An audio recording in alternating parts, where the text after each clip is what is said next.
할렐루야. 2025년 6월 6일 금요 기도회 말씀을 같이 나누도록 하겠습니다.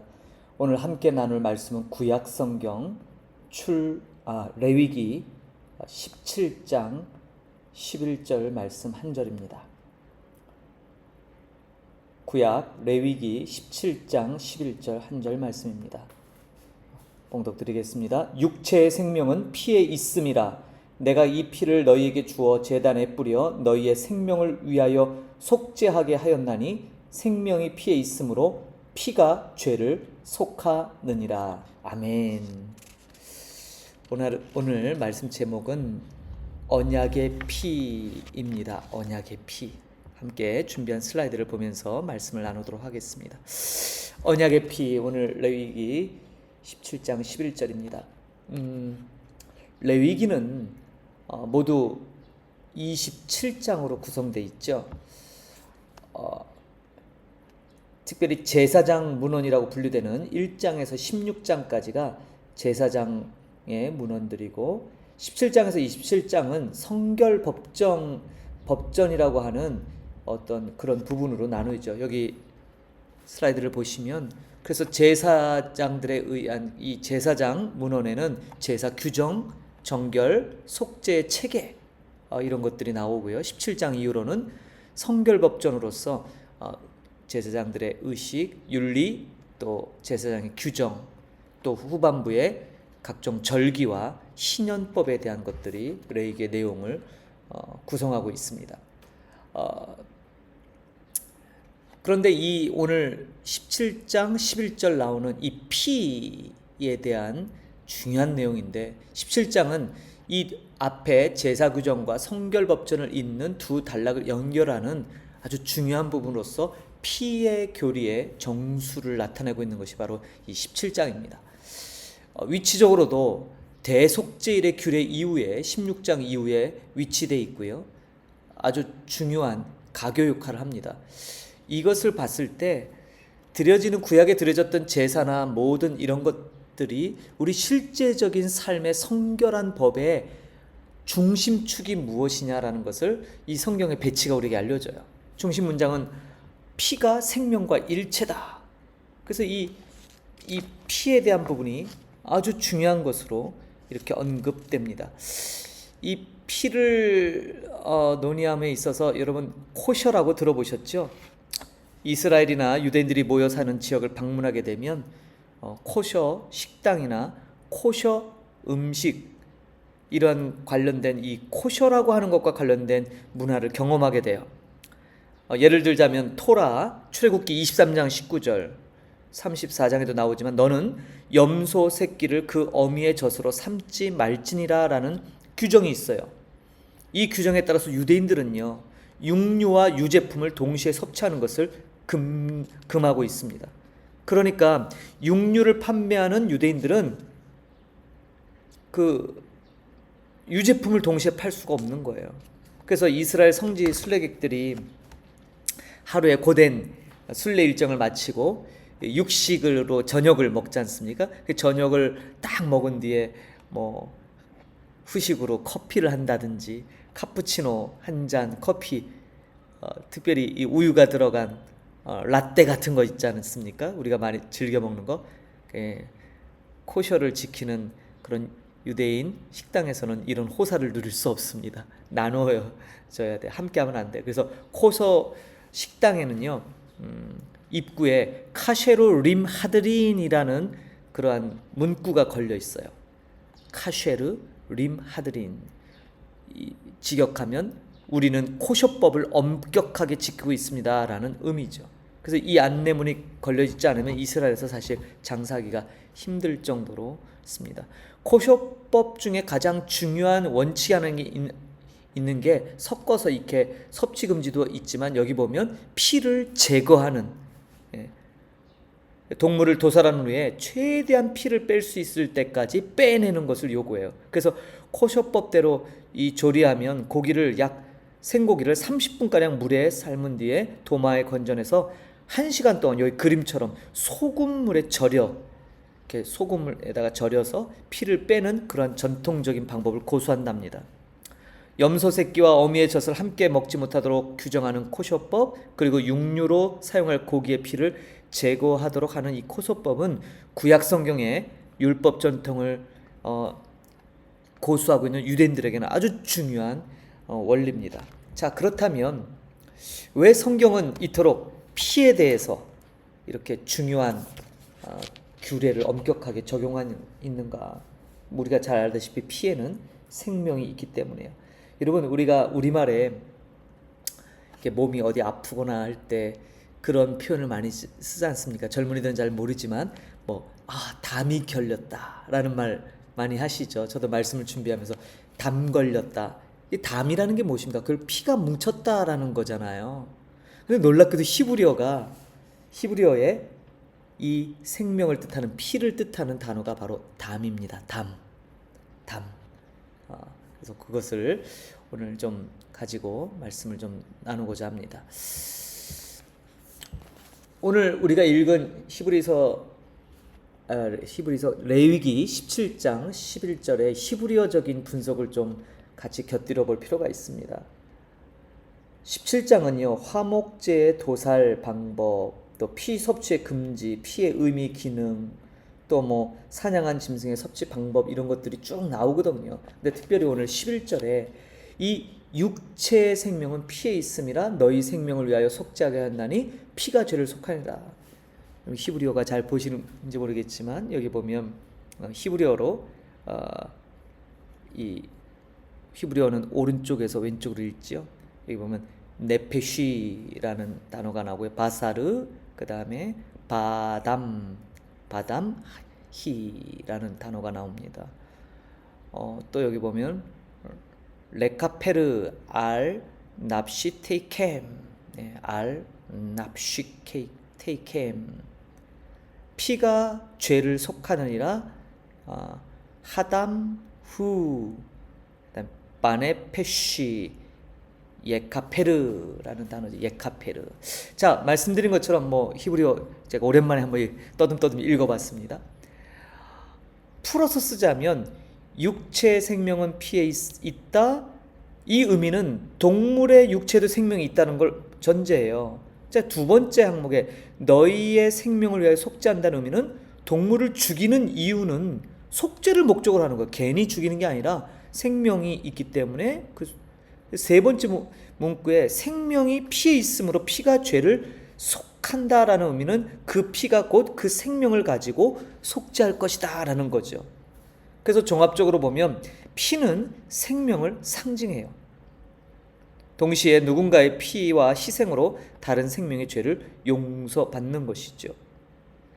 우리는 에덴 동산에서 쫓겨났던 아담과 하와에게 처음 가죽옷을 입히셨던 가죽옷을 취하기 위해서 대신 짐승이 죽어야 했겠죠. 이 대속적 기능, 생명을 상징하는 아주 중요한 성경에서 말하는 담의 원리입니다. 그런데 이제 오늘 하이라이트는 바로 이 예수님의 피, 담 예슈아라고 하는 것이죠. 여러분, 우리가 이 그림에서 다 함축되듯이 유월절 어린 양, 또 십자가 예수님, 뭘 의미하나? 여러분, 유월절에는 1년생 어린 순양 내지는 염소를 잡아서 구워 먹게 돼 있죠. 근데 그 잡은 짐승의 피를 좌우 문설주와 임방에 바르는 것, 이것이 바로 유월절 의식입니다. 유월절 동물의 피도 개인의 집 문설주에 바르지 않고 성전의 제단벽에 모두 뿌린 뒤에 그 고기를 집으로 가져가 나눠 먹습니다. 예수님 당시에도 예루살렘 성전이 존재하고 있었기 때문에 신명기 법에 따른 유월절 규정이 그대로 지켜지고 있었죠. 유월절을 앞두고 예수님은 제자들과 함께 유월절 만찬을 나누셨어요. 예수님은 또 잔을 가지사 감사 기도하시고 축사하시고 그들에게 주시며 이르시되 너희가 다 이것을 마시라. 이것은 죄 사함을 얻게 하려고 많은 사람을 위하여 흘리는 바 나의 피 곧 언약의 피다. 이 언약의 피, 담 하베리트라는 이 언약의 피를 가리킵니다. 언약의 피. 자, 언약의 피 곧 유월절 어린 양의 피예요. 우리는 이게 너무나 당연히 연결돼서 뭐 전혀 거리낌 없이 아무 의심 없이 이걸 받아들이지만 성경의 내용은 바로 이것을 연결시키기 위해서 엄청난 신학적 작업을 했다는 사실을 우리가 기억할 필요가 있어요. 십자가는 단순한 사건이 아니에요. 구약의 예언적 성취이자 언약의 성취를 나타냅니다. 그래서 이 십자가의 죽음을 앞두신 예수님은 십자가에서 흘리실 당신의 피가 곧 어린 양의 피이자 언약의 피라고 놀라운 표현을 쓰세요. 예수님이 언급하신 언약의 피는 출애굽 당시에 모세가 여호와의 말씀을 기록하고 12지파를 상징하는 12기둥을 세우고 번제 화목제를 드릴 때 그 피를 취해서 백성에게 뿌리는 장면이 나와요. 출애굽기 24장이죠. 이때 뭐라고 얘기하냐면 이는 여호와께서 이 모든 말씀을 너희와 세우신 언약의 피니라. 여러분이 유월절 만찬 자리에서 예수님이 너희를 위한 나의 흘리는 바 곧 언약의 피라고 말씀하신 이 장면이 출애굽기 24장에 나오는 언약의 피 담 하베리트 여기서 나온 거예요. 그리고 실제적으로 예수님은 모세가 시내산에서 언약을 체결하는 이스라엘 백성에게 피를 뿌리듯이 예수님은 그 잔을 제자들에게 주시면서 바로 이 언약식, 언약의 완성, 성취를 보여주는 거예요. 그러므로 조금 오늘 히브리적인 의미에서 살펴봤지만 이 담 예수아가 바로 담 하베리트, 언약의 피. 하나님이 친히 모세를 통하여 그 백성들에게 피를 뿌려요. 언약이에요. 피의 언약. 그럼 뭐예요? 생명이잖아요. 생명.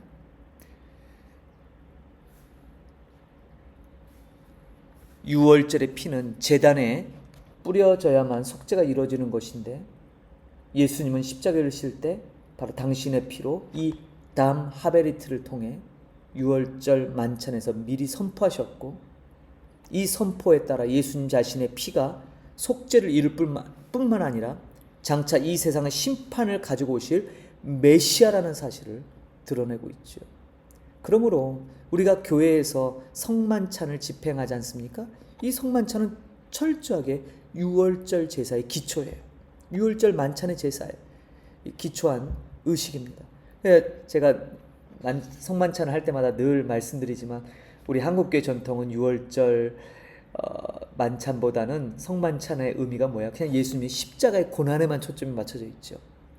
그러나 이것은 유월절을 상기시키고 있고 더 중요한 것은 바로 언약의 피를 강조하고 있어요. 그래서 담 예수와 예수님의 피는 곧 담 하베리트, 언약의 피다. 요 언약의 피와 예수님의 피를 당연히 뭐 연결 짓고 계시겠지만 그래서 이렇게 좀 더 오늘 깊게 살펴봤어요. 제가 오늘 금요 기도에 다소 히브리어를 막 이 말씀드리고 좀 어렵게 느껴지게 하려고 하는 것이 아니라 우리 삶 가운데 무엇이 가장 중요하냐. 아까 이 피에 대한 규정이 레위기 17장 11절에 나와요. 굉장히 중요해요. 16장까지는 제사장 문헌의 제사 규례와 각종 이런 법규들이 나오는데 이제 그것을 가지고 실제로 성결의 삶을 사는데 시작점이 뭐다? 피예요. 피의 규정이에요. 피는 곧 생명이고. 근데 우리 예수님이 바로 그 담 예수와 예수님의 피로써 우리와 언약을 맺으시고 우리를 성결로 인도하신다 이 말이에요. 그러므로 여러분 모든 원리가 그렇지만 예수 그리스도가 우리 신앙의 출발점이자 완성이고 예수 그리스도의 모든 것이 곧 우리의 전부가 되는 것입니다. 얼마나 놀라운 신학적 연계점인지 모르겠어요. 저는 오늘 이 밤에 우리가 십자가의 은혜를 너무 쉽게 망각하고 살고 있지 않나라는 생각이 듭니다. 언약의 피, 그 언약의 피 때문에 오늘도 저희 여러분이 이렇게 멀쩡하게 생존할 수 있고 우리 안에 참 생명이신 예수 그리스도로 말미암아 이런 귀한 삶을 누리고 있는데 정작 우리는 그 언약의 피에 대해서 그저 중생을 경험할 때 처음 예수님을 처음 믿었을 때 그때만 경험하는 것처럼 여기는 경향이 있죠. 그러나 이 담 예수와 담 하베리트 언약의 피는 매 순간순간 기억해내야 되고 그것을 통해서 하나님을 찬양하며 이 언약으로 말미암아 언약 백성이 됐다는 사실에 감격이 있어야 될 줄 믿습니다. 한번 여쭤보고 싶어요. 오늘 이 영상을 보시는 우리 귀한 성도님들, 정말 이 하나님과의 언약 안에 내가 있다는 사실에 얼마나 감격이 있으십니까? 혹시 밋밋하거든, 혹시 이 언약의 피, 예수님의 피, 언약의 피, 생명, 이런 말을 들어도 별로 가슴이 뛰지 않는다면 점검해 보셔야 돼요. 무언가를 크게 놓치고 있는 것입니다. 그러므로 오늘 말씀을 통해 다시 한번 예수 그리스도 앞에 깊이 나가는 저와 여러분이 되기를 소망합니다. 그 주님의 놀라운 피로 말미암아 생명을 얻었는데 과연 나는 오늘 그 생명에 부합되는 삶을 살았는가? 아니, 그 언약에 얼마나 깊게 심취해서 믿음으로 삶을 살아내고 있는가를 돌아보는 이 시간이 됐으면 좋겠습니다. 오늘 주신 말씀을 통해 다시 담 예슈아, 담 하베리트, 예수님의 피, 언약의 피, 이 단어를 마음에 깊이 한번 새겨보시고 기도의 자리에 나가보십시오. 하나님께서 크신 은혜로 저와 여러분 함께 하실 줄로 믿습니다. 제가 기도하고 이후에 여러분 있는 처소에서 주님과 깊은 교제의 시간을 나누기를 소망합니다. 기도하겠습니다. 하나님 아버지, 은혜를 감사합니다. 그 옛적 제사 규정을 통해서 특별히 제사에는 속죄의 피가 반드시 필요했고 그 짐승의 피, 그 피에는 생명과 똑같은 그 효력이 있기에 바로 그 대신 죽는 생명으로 말미암아 우리에게 새로운 생명이 주어지고 우리에게 새로운 삶이 주어진다는 사실을 우리에게 알려주셨습니다. 놀랍게도 예수 그리스도께서는 유월절 만찬 자리에서 제자들을 향하여 바로 예수님 당신의 피를 통하여 우리에게 언약을 상기시키시고 그 새 언약 가운데 우리를 초대하시는 놀라운 일을 이루셨음을 보게 됩니다. 담 예슈아가 곧 담 하베리트, 예수님의 피가 곧 언약의 피임을 명확하게 말씀하고 계십니다. 모세가 시내산에서 그 백성들에게 속죄의 피를 그 모든 이들에게 뿌렸던 것처럼 오늘 우리도 예수님의 그 언약의 피로 말미암아 하나님 앞에 서게 되었고 새로운 생명을 얻었음을 다시 한번 일깨움을 받습니다. 이 귀한 생명 앞에 가슴이 뛰게 하시고 이 놀라운 언약의 피, 이 언약과 이 피, 이 생명에 대한 요동치는 마음을 다시금 우리에게 허락하여 주옵소서. 오늘 이 밤에도 이 놀라운 일을 이루신 주님 앞에 간절함으로 나가게 하시고 간구할 때 그 간구함이 우리의 욕심, 우리의 구하는 것만에 머물지 말게 하시고 아버지의 뜻, 주님의 뜻을 구하는 귀한 기도 제목이 되도록 축복하여 주옵소서. 감사드리며 예수님의 이름으로 기도합니다. 아멘.